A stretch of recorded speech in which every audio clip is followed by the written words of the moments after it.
Hello and welcome to Lexitecture, a podcast about word origins and histories. My name is Ryan, and in each episode my friend Amy and I bring a new pair of words to share their stories with each other and you. You can find our past episodes and the occasional blog post on our website at lexitecture.com. Follow along with us on Twitter and Facebook at Lexitecture, and if you really like what we do, you can support the show at patreon.com/lexitecture.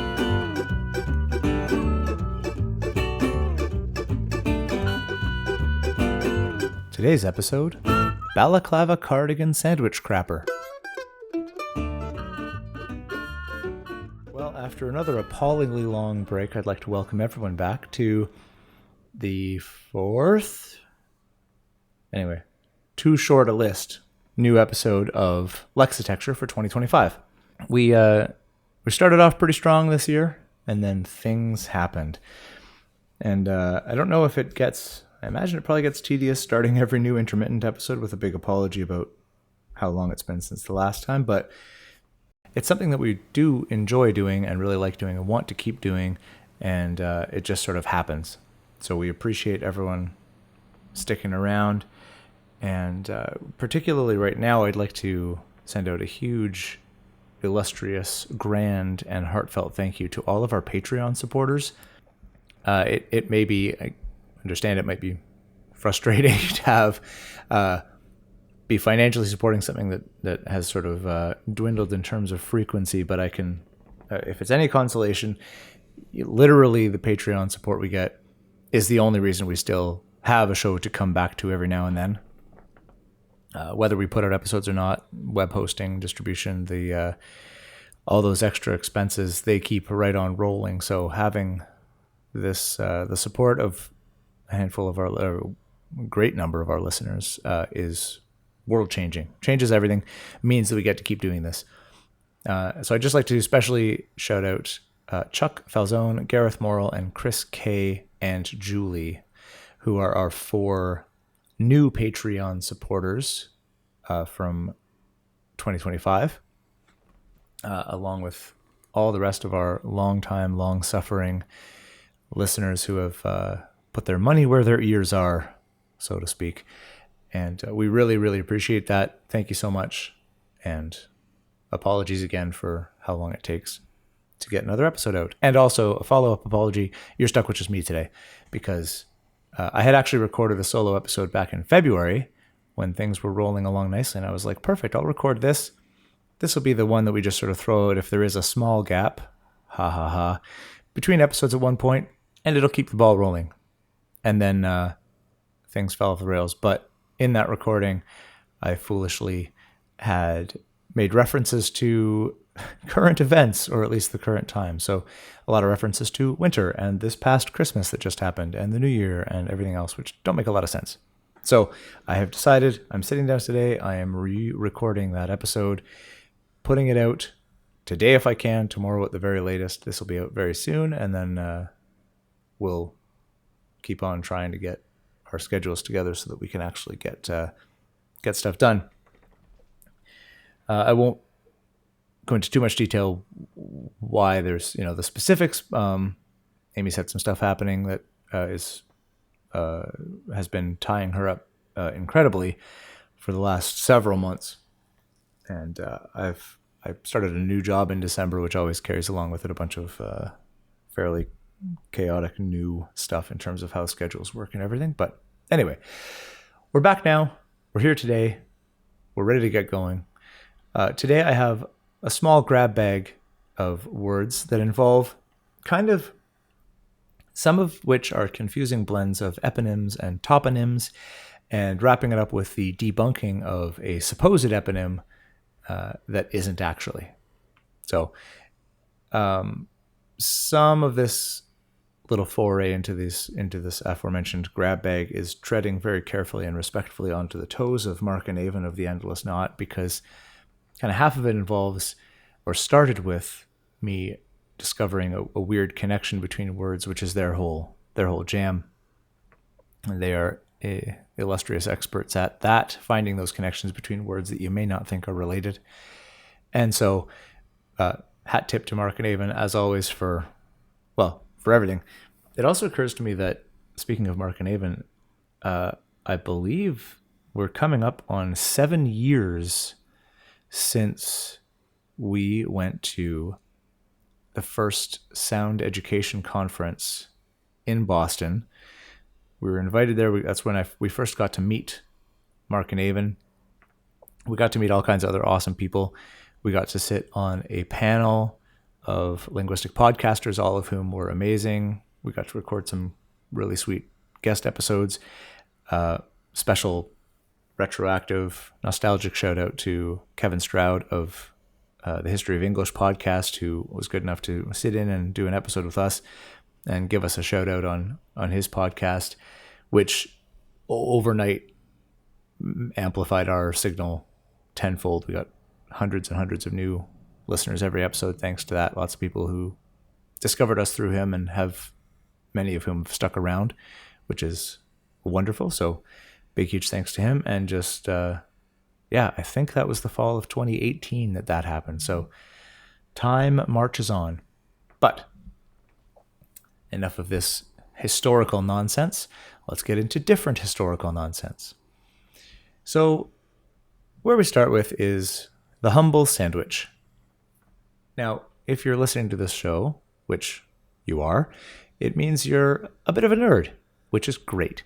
It also means you're probably familiar with where the word sandwich comes from and might be rolling your eyes. It says this is, this is the best you can come up with after several months of non-podcasting.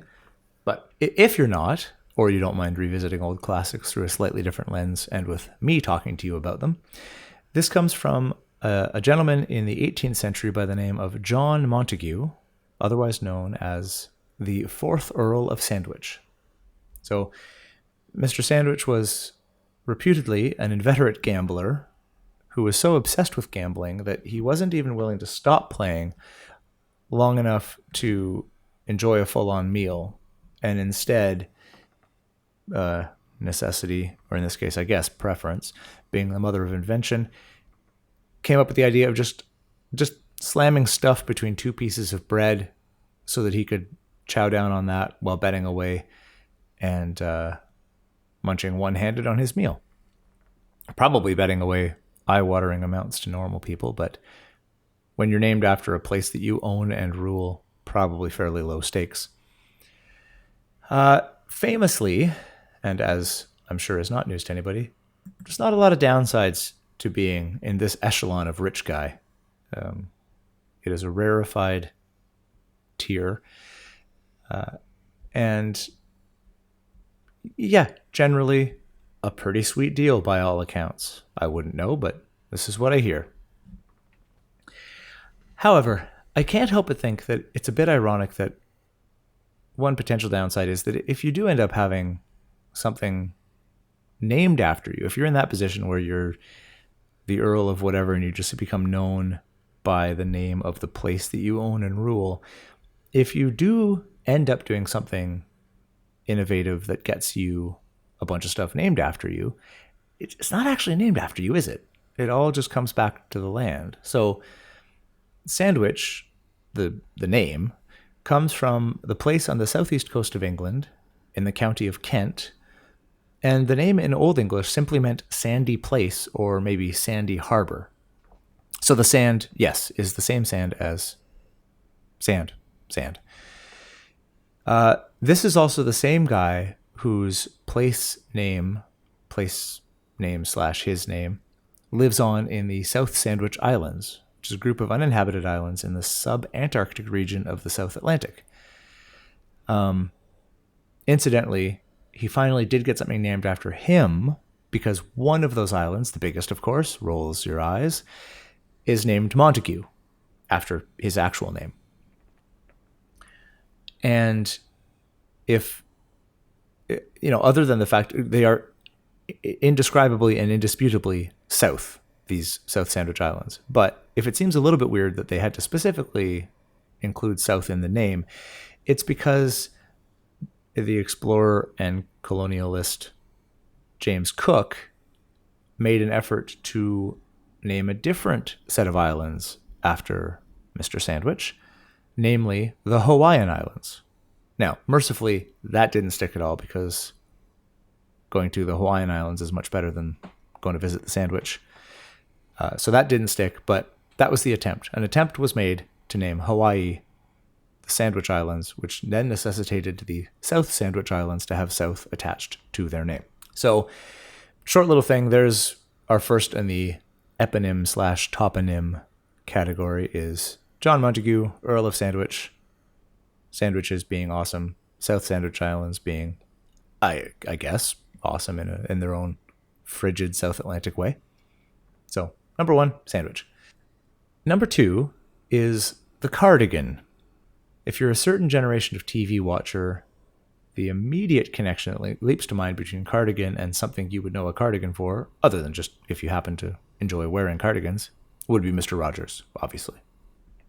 But a cardigan is, as he so aptly and iconically demonstrated, is a knitted sweater that's usually on the closer fitting side, fastens down the front, normally with buttons. I have a cardigan because I'm a grown-up. It is red and green and black, and Mario and Luigi cardigan because I'm not a real grown-up. But I love it. It's comfy and colorful and awesome. Now, this article of clothing is named after one James Thomas Brudenell, the 7th Earl of Cardigan. So like Sandwich, it's another example of a fabulously wealthy, privileged dude having something named after him, but not really after him, after the place that he ruled over as a fabulously rich, privileged dude. This guy was a big deal in the British Army for a bit, after trying to and sort of failing to be a big deal in various other places of prominence and positions of high authority and esteem purchased for him, and I do mean purchased for him, like unabashedly purchased for him, by his family's vast wealth, including a stint in the British Parliament, none of which went well. Now, I say none of which went well, and I say he was a big deal in the British Army. There's a little blurb here. A sentence from his Wikipedia article says, his progression through the army was marked by many episodes of extraordinary incompetence, but also by generosity to the men under his command and genuine bravery. So, you take some, you leave some, I guess, right?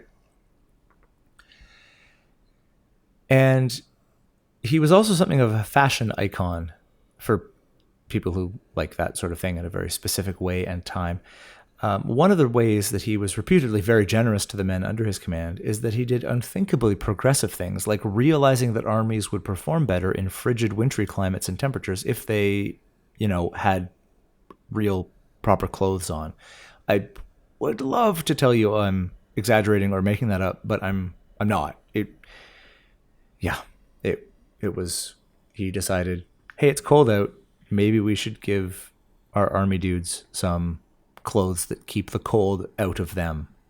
And everyone was like, oh, you're so generous. What a wonderful benefactor and great guy. As an aside, for all of his apparently many flaws and the limited nature of his several accomplishments and virtues, it is undeniable that he was the owner and rocker of one of the most killer examples of mustache / mutton chops combos in all of history. So go look him up because, wow, majestic. Where was I? Right, etymology, words, cardigan. Cardigan as a person / place name comes from an anglicization of the Welsh place name of, and just forgiveness in advance because all I have is the letters and my English-speaking mouth, Ceredigion. Who knows? Ceredigion. This was a minor kingdom whose name simply means the people of Ceredig. Ceredig? I don't know. This guy was an important figure and ruler in 5th century Wales. So, about 1,000 years earlier, give or take. Give more than 1,000 years earlier. So the land of Ceredig, the people of Ceredig, Cardigan. So there you go. Cardigan from 5th century Welsh ruler to the people ruled by that 5th century Welsh ruler to the land there to the guy who happened to inherit the title of that land to quite a nice bit of clothing that he popularized and gave to his troops to keep them warm. Now, flashing back briefly to the sentence I read to you from his Wikipedia article about his various levels of incompetence and stints of heroic failure, that comes into play pretty strongly when we get to James Brudenell's connection to the next word in our little whirlwind tour. Whirlwind tour. It's a pretty perfect encapsulation of that one sentence, because he is reported to have worn this famous piece of clothing, and because of his immeasurable generousness, his men were permitted things, similar things, because he cared so deeply about them. But unfortunately, this was while he led the charge of the Light Brigade, which was so catastrophically stupid and terrible that it is sort of synonymous with a profoundly stupid decision leading to utter destruction. But they were warm because they had sweaters that their commander let them wear while he charged them into certain death. So, good guy.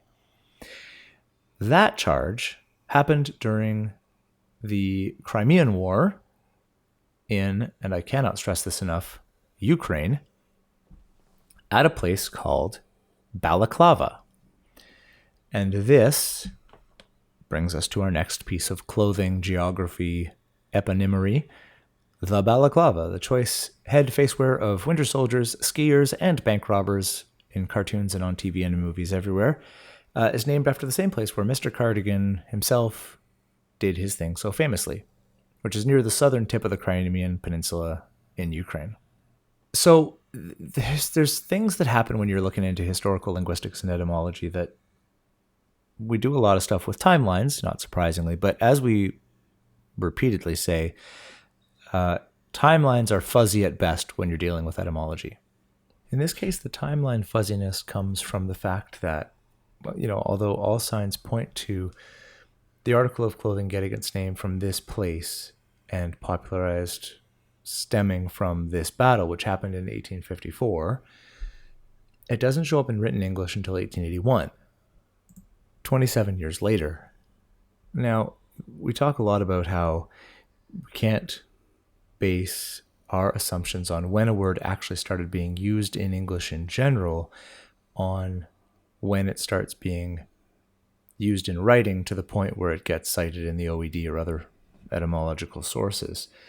The further back you go, the more pronounced this gets. A word that doesn't show up in English, in written English, according to the OED, until 1410, didn't necessarily arrive into English more generally any earlier than one that doesn't show up until 1490, because there were just fewer written sources and a smaller percentage of overall English usage happened in writing as opposed to orally. And so the further you get along the timeline of history, the more truncated those transitions tend to get. The poem by Alfred Lord Tennyson was written and published just 6 weeks after the battle. So things move a lot quicker and get written down a lot quicker. However, depending on what you're talking about, it depends on, that would change when it gets committed to writing. Certain things are more likely to be written down than others. If this was a piece of high fashion, maybe it gets written about in magazines or something like that. Being as it's inherently more of a utilitarian thing, there's not really much stock we can put in the fact that it doesn't get written about until 1881. But it's an interesting example, I think it's an interesting example of how we can see, even at a time when books are far more popular, publishing houses are massive, newspapers are everywhere, the written word was all around everybody by the mid to late 1800s. Certain things still it just takes time for them to show up in writing in a form that gets preserved and passed down and lands on our laps as word nerds in the 21st century from the 19th. So it wasn't that long ago. It was still long ago. And even words now, you think of modern slang words and how long it takes them to get caught up. It may only be a year, but compared to how fast everything else moves now, that's might be the equivalent of 25 years, 27 years in the latter half of the 19th century. Now, the place of Balaclava, which is now a district of Sevastopol, has an incredibly long and very cool history. And you look it up on Ukraine.com, which is what I did. It was first settled in the ancient Greek period, and then in the 1950s, during the Cold War, it housed a submarine base that was so secret at the time that the KGB had the whole place scrubbed from all maps, which today is like, kids today, you could just see it from space. We can all see everything from space, so what's the point? But remember, the 50s, people couldn't see things from space yet. So you could just do that. You could just erase things from maps and nobody knew it was there. Proper secret stuff. And also Cold War submarine base, inherently cool. Apparently the name Balaclava, Baklava is different and delicious. I'm hungry. Balaclava comes from Turkish and something to do with fishing. But you are welcome to find a Russian/Turkish etymology podcast to help you out further. But it arrives from Turkish to the name of the place in southern Ukraine, to the battle involving the charge of the Late Brigade, where Mr. Cardigan led his charge with his famous sweater, where loads of people wore the now famous hat/masks. So we've got sandwich, cardigan, and balaclava. One or two of them, I guess, named after people and places. One named after a place that involved one of the people named after the same place as the clothing that was named after him and the place. And now we come to the last bit of our exploration. Pause for sighs of relief and applause for some people. And this is the word crapper. Just in case you thought we were getting too highbrow with this episode. And this crapper, by the way, slang for toilet, for people who are genuinely too highbrow for an audience on a podcast that I host. Now, you may have heard that this one is an eponym. And as much as I love eponyms, as anyone who listens to this podcast for a while knows, I have to tell you, it's not. When you look up the OED entry for crapper, it says originally and chiefly slang, formed by derivation within English by adding the ER suffix to the verb crap. It says originally chiefly slang, a toilet, a lavatory. When denoting a toilet facility for communal use, frequently in plural. And just so we're hitting the ground running with the lowbrow nature of this entry, as if it wasn't obvious, the very earliest written citation of crapper is in 1927. The line is from an article called Gentleman About Town from a publication called Immortalia, which I wasn't able to find. And the line is, she beshitteth herself in the crapper. So now we're all on the same page. The next one is a John Steinbeck from The Grapes of Wrath. The line is, they got 10 crappers for the whole shebang. That's from 1939. Anyway, I could read these all day. It's fantastic. The most recent one, incidentally, is 2013. The line is, thieves took off with an expensive toilet in a public park ladies' room, lifting the costly crapper from its moorings. And that's from the Northern Territory News from Australia, April 11th, 2014. Which is a bit bizarre because it's cited as 2013. Again, timelines, weird. I don't write the dictionary. And I have too much respect for those who do to comment any further on things like that. So, totally normal, completely normal etymology and evolution from the verb crap to the thing in which you do that thing to the nounification of the verb with the addition of the ER suffix. Now we get to the weird part. There was a London plumber and toilet manufacturer named Thomas Crapper. He lived from 1836 to 1910. But although the word has long been assumed by many to derive its name from his name and from him, it's almost certainly entirely coincidental, which is wild. This is like, I would love to know if there's another example of kind of I'm not even sure how to describe this, but sort of proactive nominative determinism. Like it's wild that this guy, it's a wild coincidence upon coincidence within coincidences. But, it's conceivable that the association with his name appearing on branding on toilets might have helped reinforce the word's kind of currency and popularity.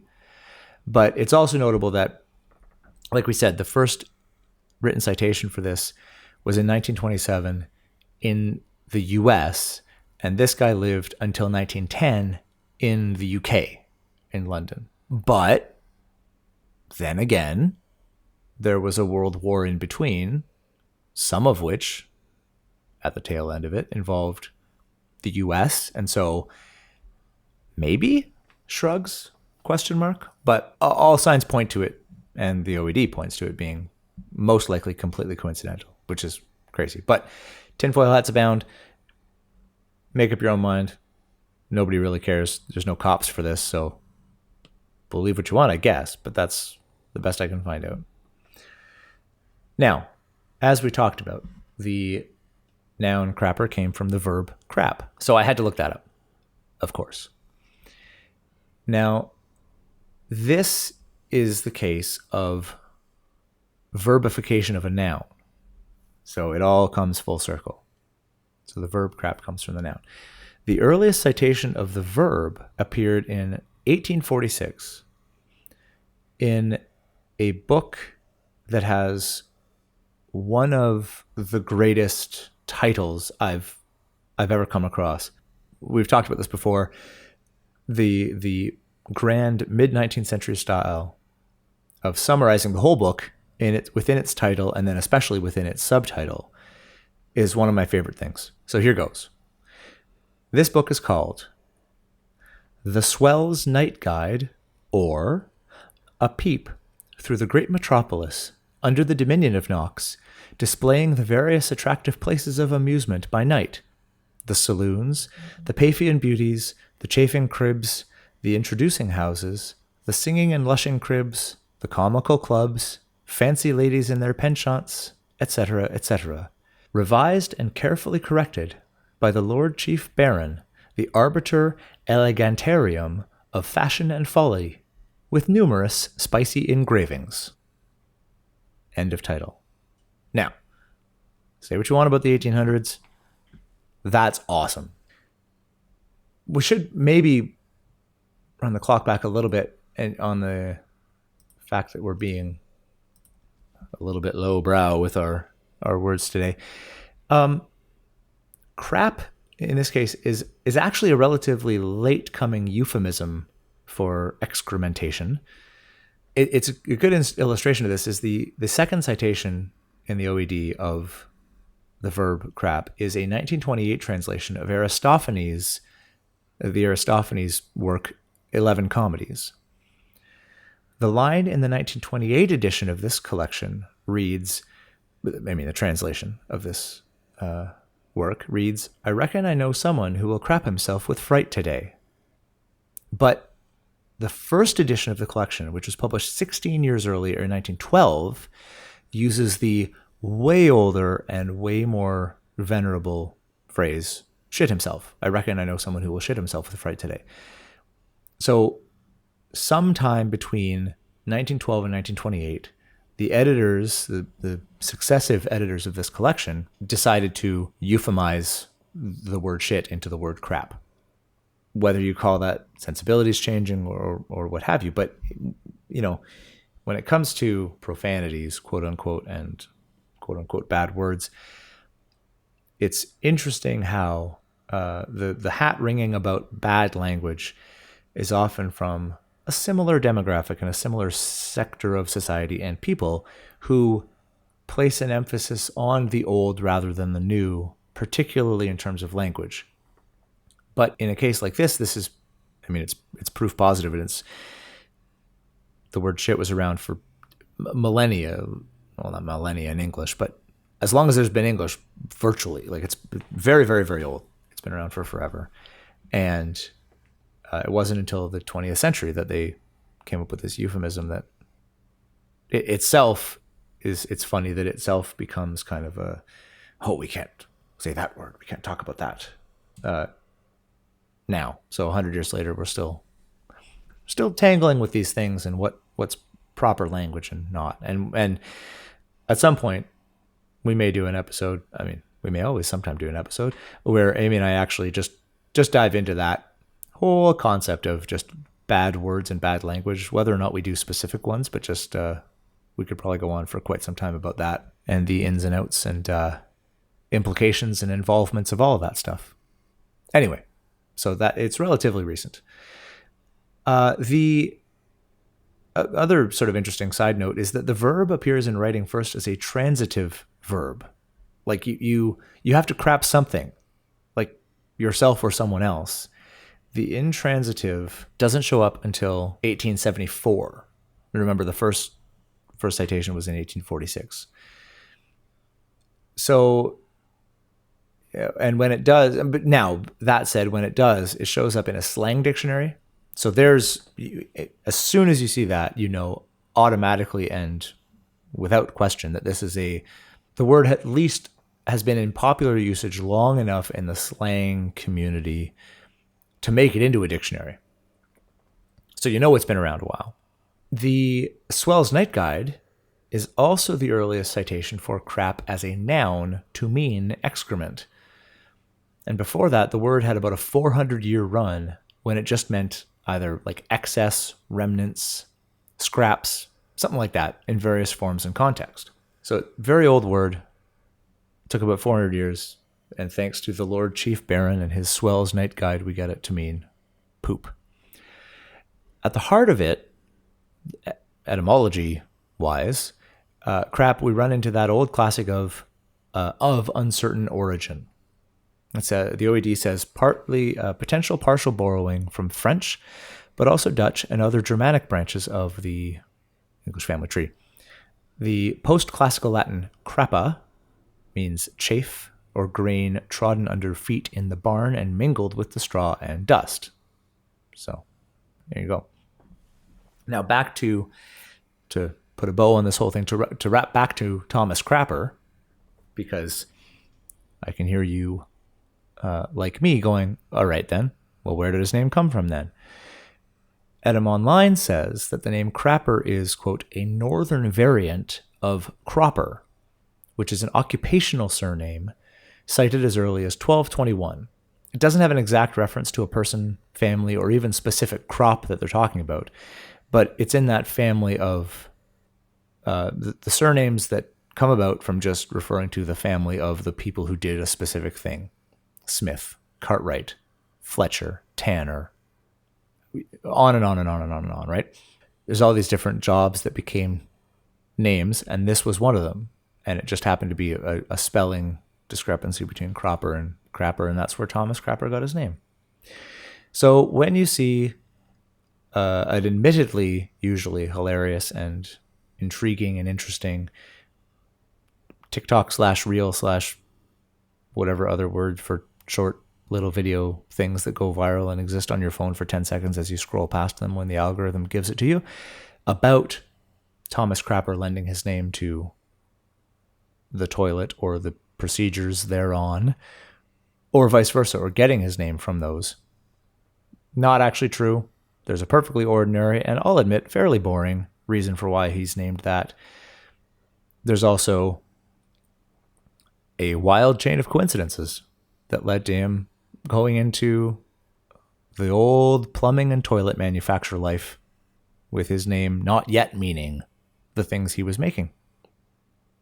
So in a way, his name came from an occupation, then he got an occupation, and then purely by chance he made the thing that then became named the same as him, but not because of him. Anyway, did I mention I'm hungry? I'm going to go with some food. That's it for this one. Thank you so much for everyone who has now listened to this, who has continued to send emails to us or drop lines. Again, we really, really appreciate everyone sticking with us and sticking around. We have not died. We have not hung up the headphones and mics and retired. Lexitecture is not dead. It's just hibernating for a bit, and we will bring it back soon. I well and truly hope. And until then, take care, and we will talk to you again soon. And that's it for another episode of Lexitecture. To get in touch with us about something you heard this episode, you can email us at words@lexitecture.com. You can also follow along and talk to us at Lexitecture on Facebook and Twitter, and at Lexitecture Podcast on Instagram. For back episodes and the occasional blog post, visit us at Lexitecture.com. Thanks very much, and we'll talk to you again soon.